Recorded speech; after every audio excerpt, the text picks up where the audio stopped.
Migration.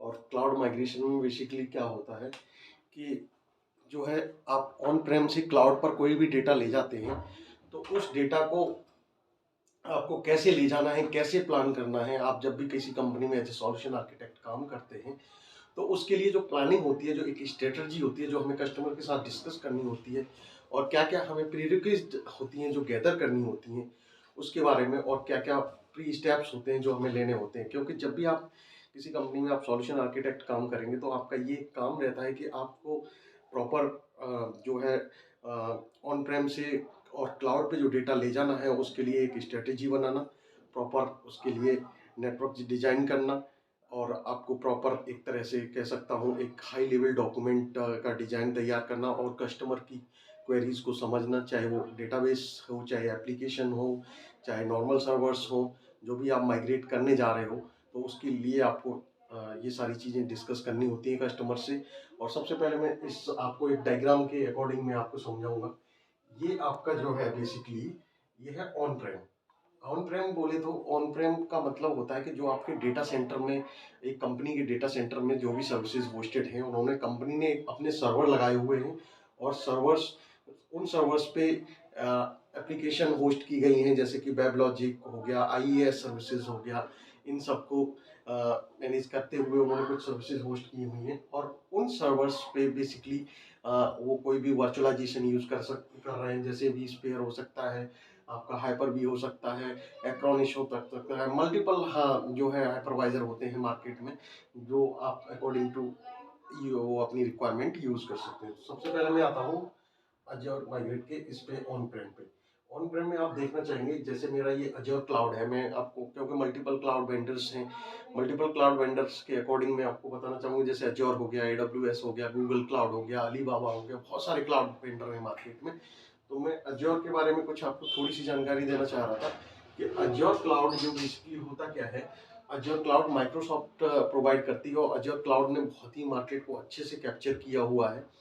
तो सबसे पहले हमें कनेक्टिविटी को ध्यान में रखना होता है कि जो आप ऑन प्रेम आपका एनवायरनमेंट है, जो डेटा सेंटर है, डेटा सेंटर से आप ऑन प्रेम डेटा सेंटर से आप अपने क्लाउड पे जो एप्लीकेशन सर्विसेज और जो भी VMs वगैरह ले जा रहे हो, तो उसकी सबसे पहले आपकी कनेक्टिविटी कैसी है। कनेक्टिविटी होना बहुत जरूरी है, क्योंकि कनेक्टिविटी में आपका आता है तो आपका साइट टू साइट VPN हो गया, पॉइंट टू साइट VPN हो गया, और आपका ज़्यादा बड़ा इन्वायरमेंट है, कंपनी यदि ज़्यादा कॉस्ट खर्च करना चाहती है, तो उस पर जो है आप एक्सप्रेस रूट आप यूज कर सकते हैं। एक्सप्रेस रूट जो होता है एक डेडिकेटेड जो लिंक होता है, और वो आपका जो है बेसिकली डेटा माइग्रेशन के लिए, हैवी डेटा माइग्रेशन के लिए काम करता है।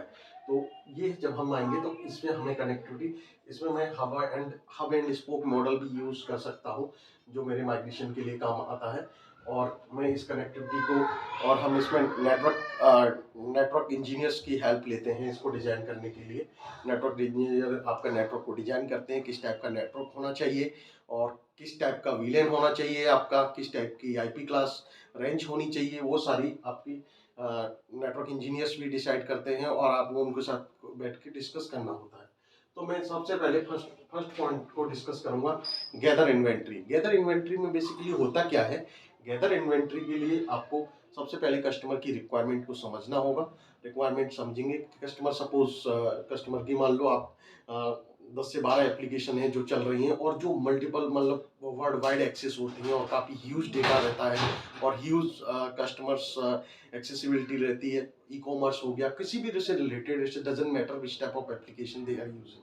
तो सबसे पहले आपको सर्वर्स, कितने सर्वर्स यूज कर रहे हैं, क्या परफॉर्मेंस है उनकी, अभी कितनी रैम यूज कर रहे हैं, कितना स्टोरेज यूज कर रहे हैं, वो सारी आपको यूजर से जो क्लाउड से जो आपका कस्टमर है उससे आपको ये सारी इन्वेंट्री लेनी होगी। सबसे पहले एक और चीज आती है, मैं थोड़ा सा आपको बताना भूल गया, build business case for cloud migration.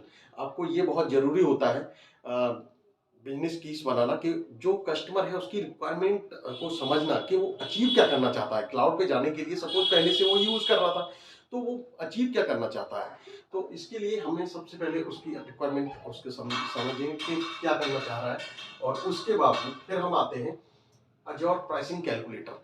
Azor pricing calculator क्या काम करता है कि सपोज जैसे अभी कस्टमर देख रहा है कि उसके 5 साल के डेटा सेंटर की कॉस्ट कितनी आई थी, और अब जो आप अज्योर पे जाओगे तो अज्योर पे उसकी 5 साल की कॉस्ट कितनी होगी, कितनी उसको हाई अवेलेबिलिटी मिलेगी, कितनी स्केलेबिलिटी मिलेगी, क्या डिजास्टर प्लान होगा, कितना एसएलए होगा, कितना आरटीओ होगा, रिकवरी टाइम ऑफ ऑब्जेक्टिव, कितना आरपीओ होगा, रिकवरी पॉइंट ऑफ ऑब्जेक्टिव, क्या बीसीपी जो बैकअप आप बीसीपी साइट जो बनाते हैं वो डीआर साइट बनाते हैं वो किस हिसाब से प्लान होगी, कितना इजी हो जाएगा एडमिनिस्ट्रेशन, वो सारी चीजें ध्यान रखने के लिए हमें ये करना होता है। तो इससे हम अज्योर प्राइसिंग कैलकुलेटर के थ्रू हम ये प्राइसिंग डिसाइड कर सकते हैं कि हमारा अज्योर पर डेटा एक एस्टिमेटेड जाने के बाद कितना प्राइस आएगा।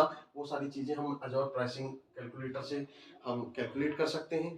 और आज वहाँ पे डिफरेंट डिफरेंट टीयर्स के हिसाब से प्लान्स होते हैं। आप कौन से प्लान में जाना चाहते हो, कौन से रीजन में डेटा रखना चाहते हो, कितना आपको बैकअप के साथ आपको आपका डेटा कितने टाइम कितनी जगह रेप्लिकेट होना चाहिए, आप जॉन लेवल पे रिडंडेंसी चाहते हो या आप जियो लेवल पे रिडंडेंसी चाहते हो या आप लोकल लेवल पे रिडंडेंसी चाहते हो। तो ये सारी चीज़ों को ध्यान रखते हुए हमें जो प्राइसिंग कैलकुलेटर से हमें ये मदद मिल जाती है कि हम प्राइस जो है उसके हम उसको पता कर पाते हैं। फिर आती है हमारी Azure TCO calculator. Azure TCO calculator भी यही काम करता है कि वो आपको एक एस्टिमेटेड प्राइसिंग जो होती है वो आपको बताता है। अब मैं आता हूँ अज्योर माइग्रेट पे। अज्योर माइग्रेट क्या करता है, बेसिकली सपोज मैं यहाँ पर मेरा हाइपर वी यूज कर रहा हूँ और मेरी हाइपर वी में ESX मान लो हाइपर वी में मेरी जो है 50 VMs चल रही हैं। अब 50 VMs जो चल रही हैं, मैं 50 VMs को यहाँ से मैं क्लाउड पे ले जाऊंगा। तो क्लाउड पे ले जाने के लिए मुझे कम्युनिकेशन के लिए कुछ ना कुछ एक मीडिएटर चाहिए होगा जो आपके हाइपर वी से कम्युनिकेट करेगा और आपकी VMs को वो माइग्रेट कर पाएगा। तो इसके लिए सबसे पहले मैं अज्योर रिसोर्स ग्रुप बनाऊंगा अपने क्लाउड पे, जो मैंने एक अकाउंट लिया हुआ है अज्योर का, वहाँ पे रिसोर्स ग्रुप बनाऊंगा। वहाँ मैं वीनेट्स वगैरह बनाऊंगा, नेटवर्क डिफाइन करूंगा और रीजन वाइज मैं सिलेक्ट करूंगा कि कौन से नेटवर्क पर कौन से रिसोर्स ग्रुप में मुझे अपने रिसोर्स माइग्रेट होकर ले जाने हैं, जो मेरे ऑन प्रेम से लेके क्लाउड पर माइग्रेट होके आएंगे। तो ये बेस्ट थिंग होती है, ये हमें सारी चीज़ें प्लान करनी पड़ती हैं। तो जो हमारी VMs सपोज 50 VMs जो चल रही हैं, इनसे हमारा अज्योर माइग्रेट जो हम VM अज्योर माइग्रेट वाला जो टूल है वो हम एक VM में डालेंगे और कनेक्टिविटी के अकॉर्डिंग वो कम्युनिकेशन हमारा यहाँ से करेगा और कम्युनिकेशन के अकॉर्डिंग फिर हम उस अज्योर माइग्रेट से हम अपनी सारी VM हम यहाँ पर ट्रांसफर कर सकते हैं। ये हमारा बेसिक टास्क होता है। सबसे पहले अब आते हैं कि हम जैसे सपोज हमें कोई एप्लीकेशन चल रही है, सपोज अब मैं मानता हूँ कि एक हमारी वेबसाइट है, सपोज itsector.com है और इस वेबसाइट पे काफ़ी ह्यूज लोड रहता है और काफ़ी यूजर्स हैं और ये ई-कॉमर्स भी वेबसाइट है, इसमें मल्टीपल बिलियंस सेल आती हैं और एक huge data chunk of data है इसका और एक्सेसिबिलिटी बहुत ज़्यादा रहती है, कह सकता हूँ लोड वाइज। तो सबसे पहले मैं क्या करूँगा, इसके लिए मैं सबसे पहले डिसाइड करूँगा कि एक create a new VM on Azure cloud में, जहाँ मैंने रिसोर्स ग्रुप बनाया हुआ है वहाँ पर मैं एक VM बनाऊंगा। VM बनाने के जब मेरी कनेक्टिविटी ओके हो जाती है, VM बनाऊंगा और सारा उसके परफॉर्मेंस वाइज कितना रैम मेमोरी है, कितना स्टोरेज देना है, वो सारा डिसाइड करके VM बनाने के बाद फिर मैं क्या करूँगा, डिप्लॉय द एप्लीकेशन। जो सेम एप्लीकेशन मेरी ऑन प्रेम में चल रही थी मैं वो एप्लीकेशन वहाँ मैं इंस्टॉल करूँगा। इंस्टॉल करने के बाद मैं देखूंगा कि परफॉर्मेंस वगैरह ठीक है। तो उसके बाद मेरी जो ऑन प्रेम जितनी भी मेरी जो भी एप्लीकेशन चल रही है मैं उसका बैकअप लूंगा, क्योंकि आईटी इंडस्ट्री में ये चीज़ एक ध्यान रखना, without backup is nothing. If you are going to change anything then before take the backup, because backup is necessary. If anything goes wrong then you will be in trouble, because IT industry में आपके पास backup नहीं है तो कुछ नहीं है। कुछ भी हो जाता है तो आप कम से कम बैकअप से रिकवरी कर सकते हैं। तो हमेशा जब भी कोई चेंज करते हो, मेजर चेंज है चाहे माइनर चेंज है, वो सबसे पहले अपने लाइफ में ये ध्यान रखो कि बैकअप होना बहुत जरूरी है किसी भी चीज़ का। आप कोई भी चेंज कर रहे हो, मान लो सपोज आप VM रिबूट कर रहे हो और वो क्रिटिकल VM है और उस पर एप्लीकेशन चल रही है और आपने रिबूट लिया, रिबूट कोई पैचेज की वजह से कुछ भी हो जाता है और एप्लीकेशन बंद हो जाती है, तो उसको फिर आप रन कर पाना जल्दी नहीं हो पाएगा और आपके कस्टमर इम्पैक्ट होगा और आपकी एस्केलेशन हो सकती है। और आप जानते ही हैं कि आईटी इंडस्ट्री में एस्केलेशन होने का मतलब है कि मल्टीपल यूजर्स आर इम्पैक्टेड। तो ये चीज़ आपको बखूबी ध्यान रखनी होगी।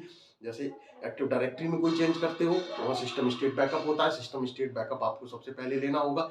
ऐसे ही एप्लीकेशन में आपके डेटाबेस की डिपेंडेंसी होती है, और ये सारी चीज़ों की, तो हमें उस कोई भी चेंज करने से पहले बैकअप लेना बहुत ज़रूरी है। तो ये हमारा बैकअप वाला पार्ट कवर हो जाता है इसमें।